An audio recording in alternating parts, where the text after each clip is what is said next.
Luthor Harkon, insane vampire pirate admiral, arch commodore of the Vampire Coast. We're gonna get into that. Please go watch. Please go watch the original video. Please go support the original video. Like and subscribe. All of the things. You know what to do. Anyways, without further ado, let's get into it. God damn it. Has there ever been a single person who hasn't at least briefly dreamed about what it'd be like to be a pirate? I mean, come on now. I can't be the only one who watched Pirates of the Caribbean as a kid and thought, man, that looks so cool. I wish I could do that. Swinging down from the mast to duel other pirates or a corrupt official, boarding enemy ships and looting all that sweet plunder. God, I miss Pirates of the Caribbean Online. That was such a fun game. But then you learn about what pirates really lived like, with scurvy and constantly being on the run and probably being shot on sight at almost every. Yeah, it's actually so bad. Robot Chicken made an entire segment about it, about Pirates of the Caribbean and women's fascination with Jack Sparrow, among other things. Right? It's being a pirate is not nearly as glamorous as you think it is. It's they're dirty, they're smelly, they're alcoholics, raging alcoholics most of the time. They're truly something else entirely in real life, but in fiction, they're some of the most free. And they're some of the most free-spirited banditry type people that live so vicariously by the whims of the ocean that it's almost commands a certain level of awe. Like, you can't help but feel like there is a certain level of freedom to this that is just compelling, right? Like, there's a meme about this, right? About how every man must answer the call of the ocean at least once in their life. And this is usually the stories that inspire it, is pirate stories. Every port you could have gone to, not exactly a glamorous lifestyle. But the dream still lives on in fiction even to this day. To some extent, we romanticize what it's like to be a pirate. You can do what you want because a pirate lives free, after all. But what if you weren't just a pirate? What if, in the ultimate middle school notebook doodle come to life, you were an insane vampire necromancer pirate who sailed the seven seas, fought Aztec lizards riding dinosaurs, that can use the power of the ocean itself to drown your foes. Assuming, of course, the 500 cannons you brought to the battlefield weren't good enough on their own. That dream may not be something you and I can ever achieve, but for Luthor Harkon, that's everyday life. So get ready to set sail, because today we're talking about one of the silliest, most entertaining Warhammer characters to ever exist. Fortune favors the infamous. What a fun guy. Luthor Harkon's origin is something that even he doesn't know. One of his origin stories is that he was once a man named Luthor of the Harkoni tribe. They were a tribe of humans who lived near Nehekara, specifically Lamia, which is important for vampire reasons. It's said that Luthor managed to rise to quite the prominent position, becoming the head of the city's harbor guard under the command of none other than Avarash himself. Aside from the fact his name is basically the same, I mean Luthor is just Luthor with the HO taken out, Lamia is where all the vampire nonsense started in Warhammer Fantasy. Incidentally, if this origin is true, it means that Luthor is not only a vampire, but one of the first and potentially a blood dragon, given his subordinate status to Avarash. In this version, he traveled with Avarash for a while and likely helped defend Lamia when the living besieged it, but beyond that, there really isn't too much to say on the matter. Of course, there's also the possibility that he was originally a mortal necromancer from the eastern portions of the Empire. This also tracks in a few different ways, chiefly among them being the fact that on the Vampire Coast where he's most prominent, there's a city called New Beckefin. Beckefin is a city from Ostermark where theoretically Luthor once resided as a mortal. Also as evidence is the fact that the eastern portions of the Empire are where the undead usually cause problems for Sigmar's realm, and the fact that Luthor himself doesn't sound much like an Ahekaran when he speaks. Granted, he doesn't sound that much like an Imperial citizen either, he sounds like every pirate ever, but he certainly doesn't have the same speech patterns as Tomb King's characters. But who knows, maybe he's just a weeaboo for the Empire of Man. I get it. His true origin almost doesn't matter though either way, since he doesn't really remember his mortal life and only knows that one night he was born anew. He's never tried to dig into who he once was or go back home, so I'm just gonna take a stance and say that if Luthor Harkon doesn't care about his origin, we shouldn't either. He also doesn't exhibit any bloodline traits, further proving that his backstory is kind of irrelevant. Depending on which one you believe though, we either cut ahead a good 100 or a few thousand years to the year 876 Yes, I see. The scene, an Imperial merchant ship sailing around doing its thing. Unfortunately for this ship, it was attacked by Norscan raiders who do what they do best and slaughter everyone aboard so they can loot it for profit and glory in the name of the Dark Gods. Much more fortunately, however, at least for us, was the fact that this ship contained Luthor Harkon's coffin aboard it. He was escaping from witch hunters and smuggled himself aboard this ship out of Marienburg. The Norscans saw that it was something valuable looking and took it with them on their journey, which for was one reason or another taking them towards the lands of Lustria. If you've seen part 3 of JoJo, it's honestly just the beginning of that, because Luthor eventually awoke from his coffin, having either gotten himself out or been rudely interrupted by the Norscans, and by the time he reached Lustria, the entire crew had been turned into his undead puppets and minions. Wait, so would that mean technically the story of Dio inspired Luthor Harkon's story, or...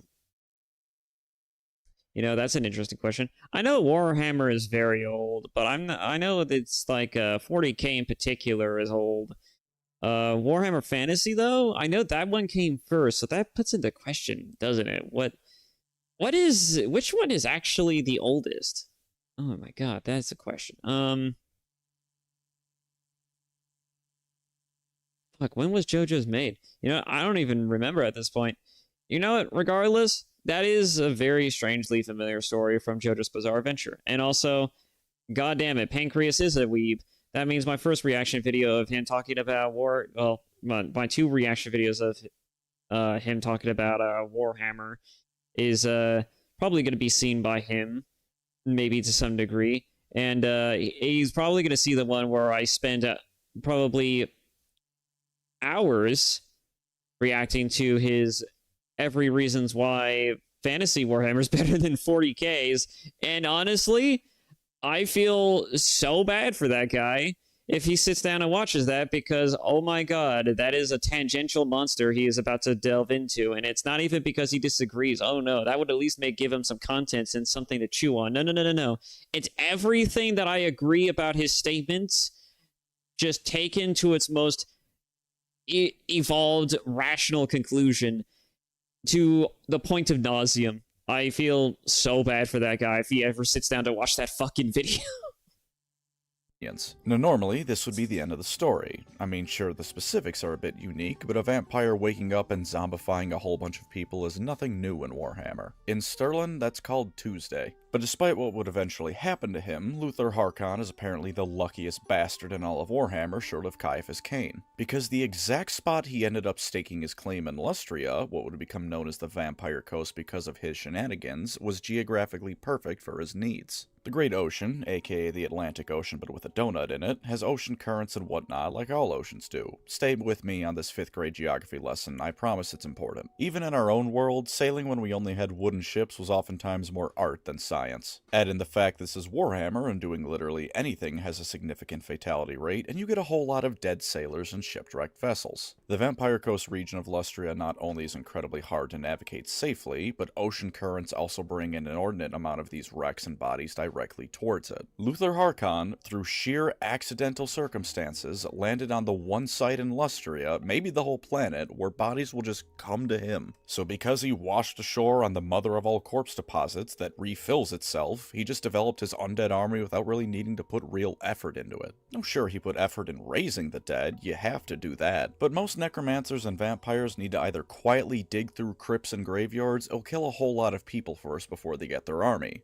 Not Luthor. He just waits for the next batch of unlucky souls to drown, and when they wash up, he gets free zombies. Every now and then, because he is also a pirate, remember, he expedites the process a little bit by sinking the ships that come too close. That's actually where the name comes from. High Elven sailors named the area the Vampire Coast, both because of Luthor Harkon and because of the general undead spooky vibes it gives off. Sirens wailing and bringing sailors to their doom, mist blocking people's sight and forcing them aground where the undead wait to bring them into watery graves. Really, even if natural ocean currents didn't do you in already, going near the Vampire Coast is a great way to get yourself killed. Even when went through the effort of clearing away the jungle at the point where 5 smaller rivers meet the sea to give the illusion of a safe haven for ships to temporarily ground themselves at. It's an illusion because the moment they land, they find out each of them has both a fort waiting to gun them down, as well as swamp monsters that are just there because Lustria is a miniature Catachan. Now guaranteed to have a military for basically eternity, Luthor Harkon decided some empire building would suit him quite nicely. He based it off the Empire of Man, naturally, giving us another point in favor of him originally being from the Empire. Of course, to run an empire, you need slightly more than undead zombies. Zombies are all well and good for the army, and Luthor's are even just a little bit smarter than the normal zombies of Warhammer, but you need someone who can count to at least 100 to run things at a governmental level. So he divided his realm into 6 districts, one based on each of those 5 rivers, and the 6th and main one based around New Bekafin in the area known as the Blood Swamps. Each of them is run by a trusted vampire or ghoul, with trusted meaning they know full well that if they betray Luthor, they're going to explode. He crowned himself emperor, made a throne out of bones held up by zombies, and then decided he was going to be a pain in the ass of the lizardmen for all time. Sometimes instead of emperor, he just calls himself the Pirate King or Arch Grand Commodore or something equally goofy, but he's in charge, and the name is just a way of flaunting his ego. And this is where he overstepped his bounds just a little bit too much. He and his forces discovered the city of Huatl, an abandoned lizardman city that Luthor felt had something in it that would make him even stronger. After about 3 weeks, he found a sealed chamber in pristine condition covered in magical glyphs, and was only slightly deterred by the fact that every zombie he sent in there almost instantly withered into nothing as it drained the magical energies keeping them alive. Making the faulty assumption that he was just built better than that, Luthor used his own dark magic to try and deal with the chamber's glyphs. But if you know anything about the Lizardmen, you know that for all that Luthor Harkon is a fun and lovable rogue, he's not quite at the pay grade of sorcerers the Lizardmen usually have to deal with. Cairo's Fateweaver is the minimum to successfully be dealing with Lizardman magic, and Luthor is no Lord of Change. The room started collapsing around him, and he realized that the glyphs were not only absorbing the magic he threw at them, but his very life essence as well. Barely escaping with his unlife, Luthor Harkon emerged from Huatl a broken man. Quite literally, actually. His mind shattered into a dozen different personalities,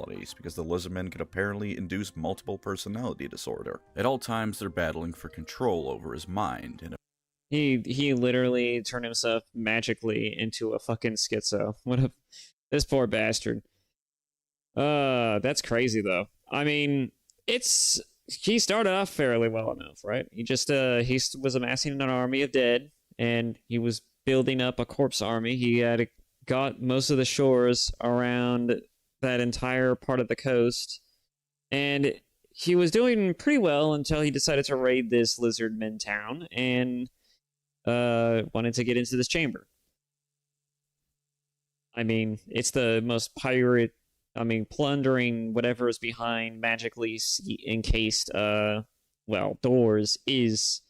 I mean, it's kind of hard to resist the call of plunder, but at the same time, you get too greedy, the avarice starts to kick in, right? You're going to start making dumb, boneheaded decisions, and it's nice to know that Luthor is not above making dumb, boneheaded decisions.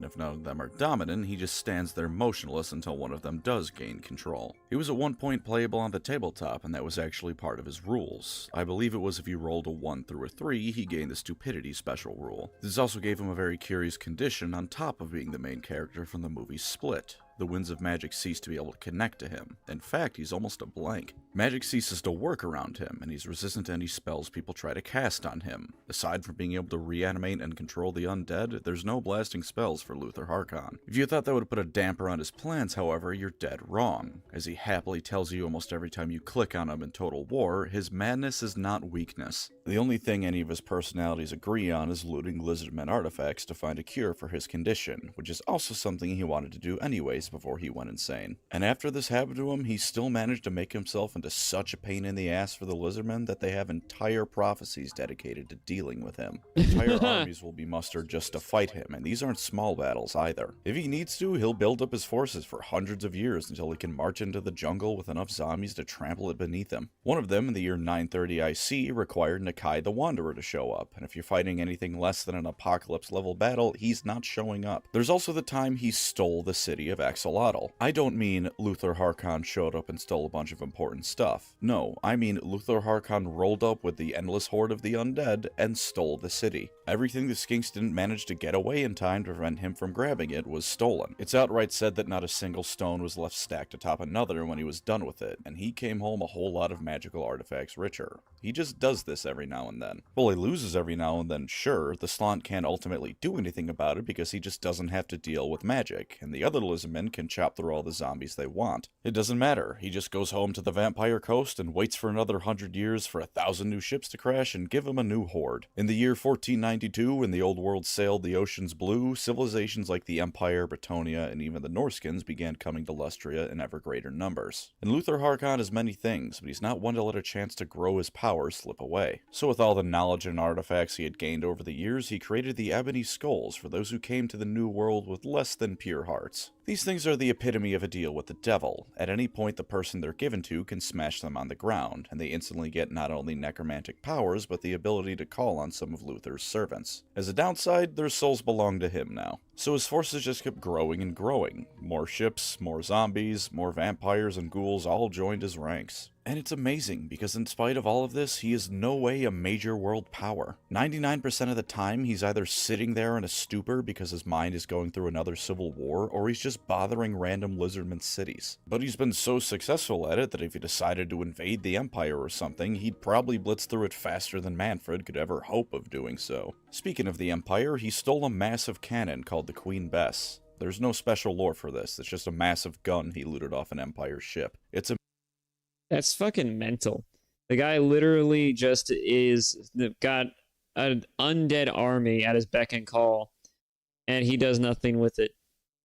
Granted, he's insane, but I mean, you know, when you have all of this firepower, all of this ability, and you just have the sheer numbers and prowess, he has all of the means to basically start going to war, both like literally and figuratively with magical power, and he just doesn't do it. It's crazy. The madness really does contain most of his whatever potential humanity or inhumanity he had. It's been completely fractured by this whole situation he's found himself in. It's kind of interesting to see how he's actually not seen by other factions as a potential danger. A medieval Mac cannon, and he uses it to blow things up. This lore alone makes him more interesting than a solid 50% of the Primarchs. Since he was insane now, he realized he had to put just a bit more power in the hands of people who aren't him, because when he's in one of his less lucid moments, he needs someone to take charge. He ended up getting two main guys to go for with that. One of them is his right-hand man, Captain Drekla. Drekla is an Ailstorm album cover. When you think of the words vampire pirate, this is the guy you think of. He's dumb to the point he can barely think for himself, and wherever Luthor goes, he follows. He's loyal beyond all belief to his captain, and would follow him to the mouth of hell if need be. The other major person Luthor relies on is Black Jens. Black Jens is a cleverer than average ghoul who runs the day-to-day administration of the Vampire Coast when Luthor is having an episode. If the lights aren't on in Luthor's head, Black Jens takes care of the dealing with his vampire admirals and all the other crap that needs to be done. Black Jens is loyal, but every now and then his conscience whispers to him that he should break free from Luthor's control, and those whispers are always getting louder. Spoiler alert, this never happens because we all know how Warhammer Fantasy plotlines end, but it is a cool bit of development for the Vampire Coast. In 2471, close to modern Warhammer Fantasy, and 1 year after the birth of our Lord and Savior Karl Franz, he and Morathi briefly worked together against the Lizardmen to steal more of their stuff. Luthor was a bit too greedy though, and unfortunately was too insane to understand that being able to work with Morathi is its own reward, so he argued just a bit too hard for a greater share of the loot. He is still a pirate though, to be fair, you can't blame him that much for it.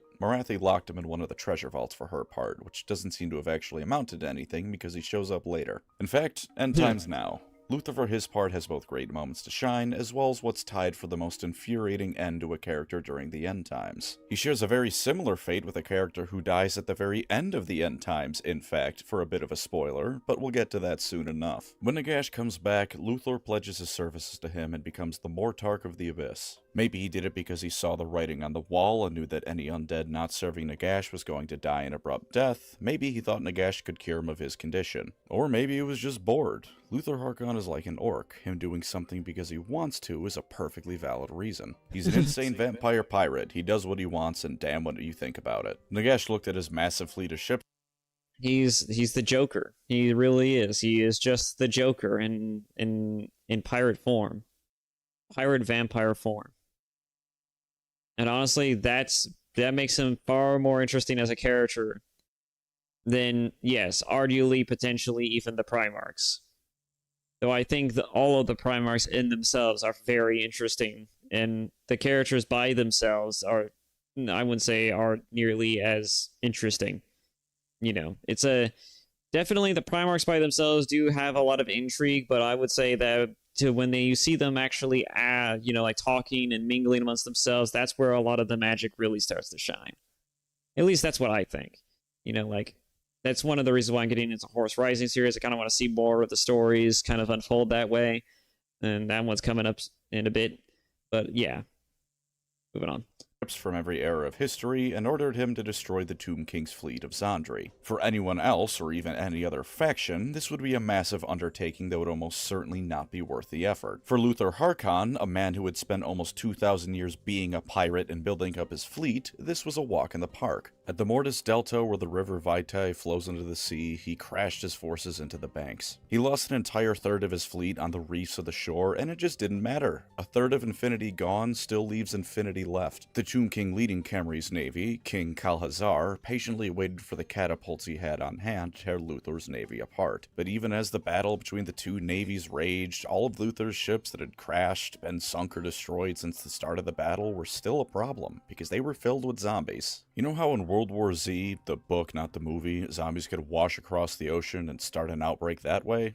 That happened. Guided by Drekla, they washed up alongside their vampire commanders, and all poor Kalazar saw was flashes of dark magic and shambling corpses walking up and down the bank. To make matters worse for the Tomb King defenders, Luthor had taken a bunch of salamander bladders to use as makeshift flamethrowers. The Queen Bess was also present, blowing things up as it does. Mac rounds, in fact, were deployed in atmosphere. This was far and away the largest naval battle in Warhammer's history, and while Luthor's fleet was vastly reduced in size, the zombies made it ashore and Hekara's fleet was no more. Luthor even rewarded Drekla with Kalhazar's head as a gift for his excellent service in destroying the Screaming Skull catapults on the shore. Let it never be said that Luthor doesn't treat his crew right. For reference, by the way, even after all of this, he still had 150 ships left over that were properly seaworthy. He had quite the hoarding problem. With the Tomb King's navy destroyed, Luthor decided he might as well plunder Zandri while he was there. He sent Drekla out first, and Drekla had the tremendous misfortune of coming upon Manfred von Karstein, who was running away from Zandri's main army. Drekla and Manfred asked Luthor to get in the fight, which he did, but in his own way. Instead of joining them directly in battle, he got it in his mind that if he killed the Hierophant of the army, the rest of the Tomb Kings would crumble. So he gathered a whole bunch of fell bats, grew bat wings himself because apparently he can just do that, and he just jumped the Hierophant with a bunch of bats. I would like to retract my earlier statement. Luthor Harkon is more interesting than every Primarch's lore. This unfortunately didn't kill the army outright, but the Tomb Kings stopped respawning after that, so it still led to a victory. After that, they went to Khemri to join the main battle. They were a bit late because every step of the way Luthor would halt the entire force to ransack Tomb King structures for loot, which pissed Manfred off, but Luthor will not be denied his pirate booty. They helped cover the flank of the main force from the Tomb King reinforcements when they got there. Honestly, not too much to tell. After that, it's off to Sylvania. Nagash needed people defending his ritual to become death, so he called every undead back to the province. Luthor and Manfred were once again working together, although working together is putting it very generously. Manfred hated Luthor, and Luthor wasn't exactly Manfred's #1 fan either. Between a shrine to Sigmar and an inn known as the Dead and Buried, side note by the way, some bartender in Sylvania had a great sense of humor with that name, Manfred and his forces did battle with Nurgle demons led by a possessed Isabella von Karstein. Also someone known as the Nameless, or Drakenfels if you're an older fantasy fan, but who cares about him? All he did was mix some zombies in with the Nurgle demons, don't worry about him. Manfred held the brunt of the forces at bay, and once he fully committed to fighting the demons, Harkon's own force attacked from the flank. Now on paper, this might seem like all is well and good for the undead. Do remember, however, that Luthor is not much of a mage. He's not a mage at all, in fact, and while he can still resurrect corpses, he's not quite as good at it as someone like Manfred. So his forces weren't as effective at this point, especially because Sylvania Transylvania is a landlocked province, and he can't just rely on the Queen Bess blowing people up from offshore. Beasts of Nurgle kept plowing into Luthor's lines, making things even worse for the pirate. For his part, he had one of the angrier personalities take over, and he charged headfirst into the fray.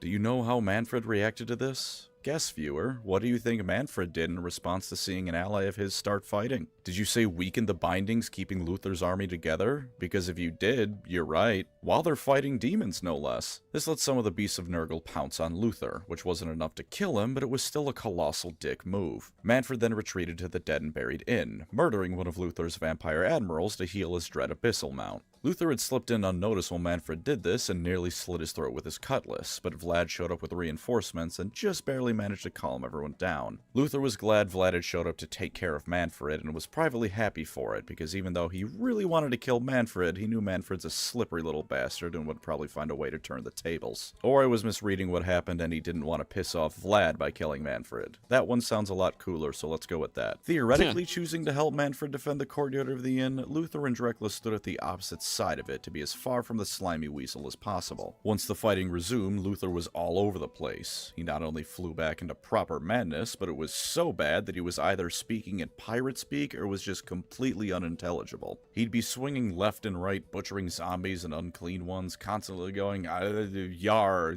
avast. Dracula had to keep yanking him back to prevent him from jumping into the horde, and at this point, I'm fully confident Luthor's mind was actually put back together briefly, and every personality just wanted to kill. A great unclean one burst through the lines and started smashing what was left of the undead forces, and Luthor simply looked at it and tried to 1v1 it. Dracula pulled him out of the great unclean one's way and saved his life one last time at the cost of his own, being smashed flat by the demon's weapon. Everyone, pour out your finest of ales for Dracula. May we all be so lucky to have a first mate as dedicated as he. Manfred, for his part, jumped at the opportunity given and helped finish off the great unclean one, sealing its essence to fully heal his mount so he can make a break for it. Having gone back to being as sane as he possibly can, Luthor also went to join Manfred on his steed to get out. But unfortunately, everyone, Luthor Harkon made the greatest mistake a Warhammer character could ever make, trusting Manfred to not be the absolute worst. And so, because Manfred von Karstein is Manfred von Karstein and cannot do anything without being the single greatest dickhead in the franchise, eclipsing even Erebus by a factor of 10, Manfred got Luthor killed. Luthor had grabbed onto Manfred's mount, and Manfred cut his arm off at the elbow so Luthor plunged back into the mass of plague bearers and zombies. Thank you, Manfred. What reason did he have for doing this? Oh, he just didn't much like Luthor Harkon, wasn't a fan, didn't like the cut of his jib. Also, no, I don't know why Luthor didn't sprout bat wings again and fly away. End times. Down an arm, his army, and first mate, and now with a broken leg from the fall, you would think that Luthor Harkon would die now. And while his end is soon, it doesn't come from the infinite horde around him. Because all he does is get somehow even angrier, like Angron levels of sheer unrelenting rage, and starts swearing at every single being that approaches him to finish what Manfred started. I mean, I don't know much about this Manfred character, but he does sound like a bit of a dick. Although that's usually how these stories tend to go. You know, like, if this is Luthor's Odyssey, you know, like, this is very much the, what is it? Eurylochus of that story. And honestly, I'm not sure what to make of Manfred, because I don't know much about Manfred's character, but the fact that he's actually a character outside of Luthor himself probably speaks volumes as to the true, I guess you could say, the true staying power that he has of being an absolute piece of shit. I mean, the fact that he almost got Luthor killed and did get Luthor killed is... it's pretty evident enough, but I wonder what else he did that garnered him such a reputation of being a massive fucking douche. A zombie takes a swing at him, it dies. A plague bearer walks up, it dies. Dozens of plague bearers all at once? Congratulations, Nurgle, a whole bunch of your demons are showing back up to your garden a little bit earlier than they were supposed to. He's swearing like a pirate, he's cutting things up left and right, making Davy Jones and Manon and whatever ocean being you can imagine weep tears of pure joy when finally at last Isabella shows up. She disarms him, again very literally, and gets a bunch of plague bearers to hold him down. She whispers some wheat nothings to him, and he melts into soup soup. Despite him supposedly being immune to magic, that was the end of Luthor Harkon. On paper, it took an endless horde of demons to finally bring the Pirate King down. But in reality, he just got Manfred von Karstein. Thank you, Manfred. Very cool, Manfred. I hope your genitals explode, Manfred. But thankfully, Creative Assembly came through where GW failed, because while Luthor Harkon and his vampire zombie pirates were briefly playable on the tabletop, Total War has given them unlife like never before. They have a theme song now. So for fun, let's end on Do or Don't Luthor Harkon for Total War. And I'm gonna be honest, this will be the shortest lore positive section ever, but not because I think he doesn't have a lot of things going for him. He has solid goals that are very achievable, because stealing Lizardman stuff and loot in general is really all he wants. He's a pretty powerful character in lore who keeps on kicking, both because of his inherent anti-magical ability, because he's a vampire pirate king, and because he's the luckiest man on the planet who gets entire armies delivered for free due to the ocean. But you know what? His ultimate lore positive is that he is a vampire pirate emperor. And if the words vampire pirate emperor don't instantly sell you on this character's lore, I don't want to talk to you. There's nothing I can say that will sell you on Luthor Harkon, and quite frankly, the only thing I want to sell you on is the idea that you need therapy if you don't think that's the coolest shit ever. If vampire pirate emperor doesn't make you want to chug a bottle of rum and start singing sea shanties, you're dead inside. Or I mean, he's got a point. He's got a point. The only reason why I'm even watching this is because I heard of vampire pirates in the middle of fucking ocean who also controls undead crew members, among other things, with the power to rival other factions. That shit was wild to me, and I'm like, I gotta see this. worse than dead inside, actually, because Luthor's a vampire and he's pretty clearly having fun. So for gameplay positives, let's go over his faction specialty stuff first. Luthor gets a massive diplomatic relations bonus with Harkon the Black, which is quite nice. Not spectacular, granted, but it's a fun nod to the fact that he was a Mortarch under Nagash, and Harkon usually sticks around, at least during my campaigns. He gives all lords and embedded heroes 6+ to melee defense, nothing spectacular again, but it's a solid bonus. It's nothing you're going to be writing home about, but it can be the difference between a lord clutching out a win and going home in a body bag. And one of his skills you can unlock gives you +1 to both capacity and recruit rank of vampire fleet captains, which isn't great, but it's there. It helps. For in-battle gameplay, he's certainly got some more positives. His army automatically gets 25% spell resistance, so if you happen to be fighting Tzeentch or Aslan, you can safely tell them to get bent. He also gives an additional 3 points to vampire corruption in a province per turn. Very nice, considering you very much need that. And when fighting Lizardmen, you get +8 leadership on all your units. Do as Luthor does, and go steal Lizardman shit. You can also get Drekla as a follower, unfortunately not a legendary hero, but he does buff your army, so he's still hanging around giving his captain his support. His unique skills, in all honesty, aren't super interesting, but they are the sort of thing that makes a solid and reliable army and character. His skills can give him Frenzy, increase his melee defense and armor, lower his army's upkeep by 10%, and not only give himself exploding ammunition, but also increase the missile strength of zombie gunnery units. Only by 8%, which might sound rather underwhelming, especially considering that a lot of those gunnery units are rather low tier. But remember, when you're playing the Vampire Coast, you weren't really playing Total Warhammer 3,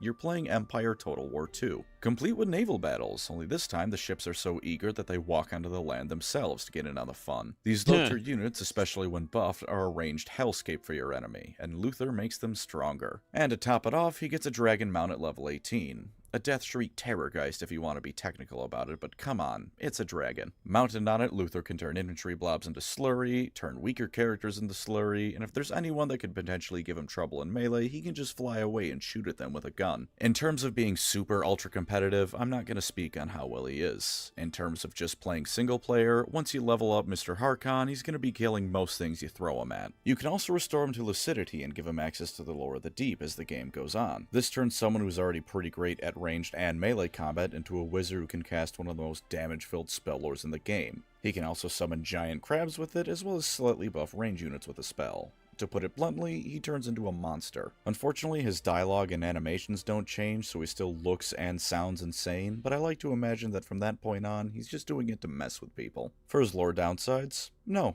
I'm not giving lore downsides this video. Vampire Pirate Emperor. You will instantly know from that description alone if you have any passing interest in Luthor Harkon's lore. Aside from that, the only downside I can give the man is that he is yet another direct victim of Manfred von Karstein during the end times. So I guess you have to live with that knowledge when you're playing as him. For gameplay downsides though, picking him as your starting legendary lord means you begin with a massive relations penalty for the Lizardmen. Given you want to be fighting them, this isn't too much of a downside, but you better be ready for war the moment you find a new Lizard faction. They'll be declaring it soon enough if you don't. He also starts in Lustria, having remained on the Vampire Coast unlike Teclis, who took the first chance he had to get the hell out. Now the Southlands where Teclis moves seems to be the Warhammer 3 Thunderdome, presumably because wherever Teclis goes, violence follows. But just because the Southlands is now worse doesn't mean Lustria is pleasant. There's still most of the Lizardmen, who especially hate you, the Skaven, Marcus Wolfheart, and Ulthuan isn't far away either. Cathayans have also decided they want to come for a visit, because the Jade Dragon has nothing better to do than beat up random people in the jungle, and if you're playing with Mixu's Legendary Lords mod like I usually do, there's multiple Demon Legendary Lords kicking about too. You are going to have your work cut out for you. For battlefield downsides, he doesn't get his Terrorgeist mount until level 18. Until then, he has to footslog. Similarly, you need to fix his brain first before you can be allowed to cast spells with him. And speaking of that, every now and again one of his personalities takes over and changes his traits around. Each time this happens, he gets bonuses in one area and minuses in another. So he may be great at melee attacks one turn, but he can also suffer from rampage. The next, his ranged attacks are stronger, but his leadership takes a nosedive. On the plus side, this can randomly let you cast a Lore of the Deep spell before you fix him, but that is by no means something you should rely on. The trait can change at the drop of a hat, and then your carefully constructed battle plan can fall apart if you base it around him having that spell at that moment. And for the last of his gameplay downsides, he really doesn't do anything to buff his faction, or even his own troops. If you aren't fighting Lizardmen, I think the only thing he gives is his army 25% spell resistance and buffing gunnery units. Those are nice, but Luthor is first and foremost a combat lord. You want him tearing things apart at range or up close. If you prefer lords who are more buff wagon than murder machine, you might want to look elsewhere. And there's Luthor Harkon. Given his end times lore and how potentially difficult his Total War campaign can be, you might think he's the worst pirate you've ever heard of. But even so, at least now you've definitely heard of him.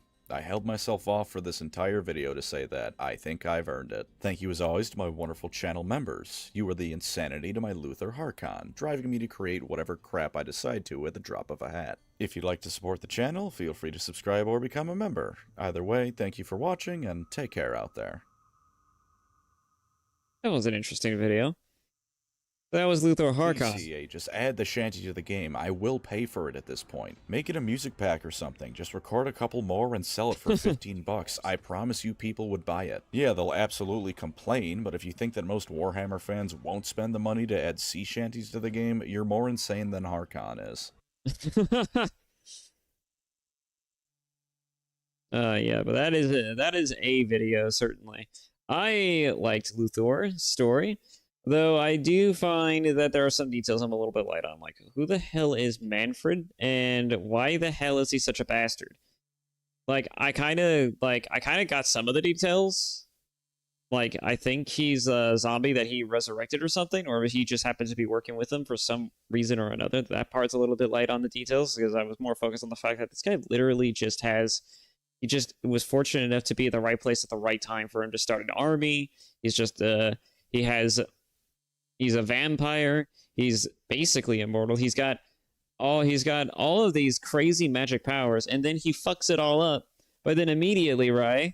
He immediately decides that he's going to try to open a vault by, completely covered by this impenetrable magic shield by the Lizardmen. And like a goofy bitch that he is, he gets fucked over so hard by it, his mind fractures, and now he's very lucid at all times. A crazy bitch is a schizo. But that's just Luthor, I guess. He seems pretty cool. He's actually seems like a pretty cool guy. Definitely, it sounds like that he has a difficult starting position, certainly, but I would definitely not mind, playing a fucking vampire pirate. That's fucking crazy. I mean, can you imagine that? That shit sounds gnarly no matter how many times you think about it. But anyways, yeah. That was that video. I am interested to see where, if maybe there's other stuff that tie in to Our good old Pirate King. Looks like the Book of Choyers just has a recommendation right down there that's 4 years old. Wouldn't mind looking at that.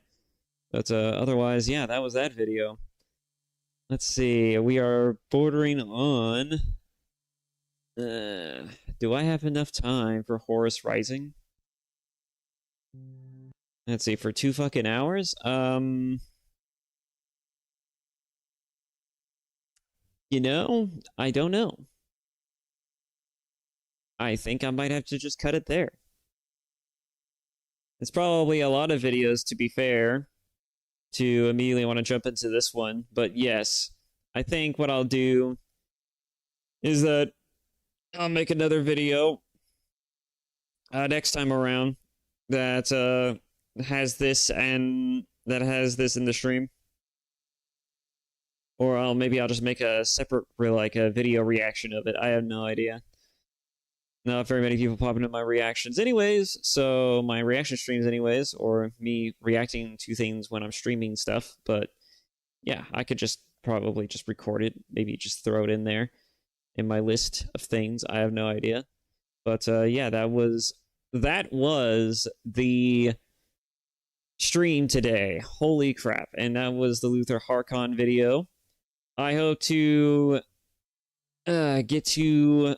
I'm not sure what I'm going to be doing next stream. I'm probably going to be thinking of maybe a game to play. Maybe I'll be playing Stellar Blade again. I have been debating about doing Stellar Blade again, but I don't see very many people wanting to watch that. But I don't know. Granted, it might just be because it's just it's a game that not very many people are interested in watching me play. I have no idea. It could be that. It could be a lot of things, but...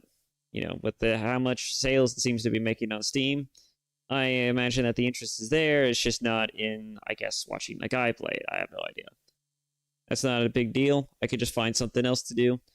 I mean, if nobody wants to watch me play it, that's fine. I don't mind playing it in my own time. I fucking love Stellar Blade. I love playing the shit out of that thing. I want to play it right now, actually. But anyways, yeah, that was this stream. That was this these list of videos. Please go support the original creators. We got Luthor Harkon video by Pancreas. In fact, now that I look at it, it's mostly all just Pancreas with Warrior Tier and the Fat Electrician mixed in there. But yeah, go support the original content creators. They're all great. You know, they are totally deserving of your time, your love, and affection. I would humbly, respectfully encourage you to go and subscribe to the channels at the very least, if nothing else, right?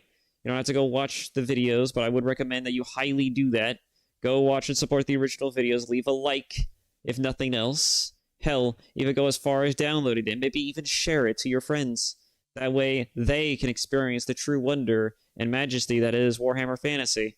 Because this guy likes Warhammer Fantasy. So there you go. I'm going to go ahead and just leave it there. Before I say something stupid, maybe? I have no idea. I've been everywhere today. I have been everywhere this stream. But anyways, I shall cut it there. I shall see you all in the next video. And as far as when that video is coming, I'm not too sure. It'll probably be next week. It probably won't be next week. It's up in the air right now. My schedule's looking kind of finicky. So I'll stream whenever I can see you guys next time. Bye-bye.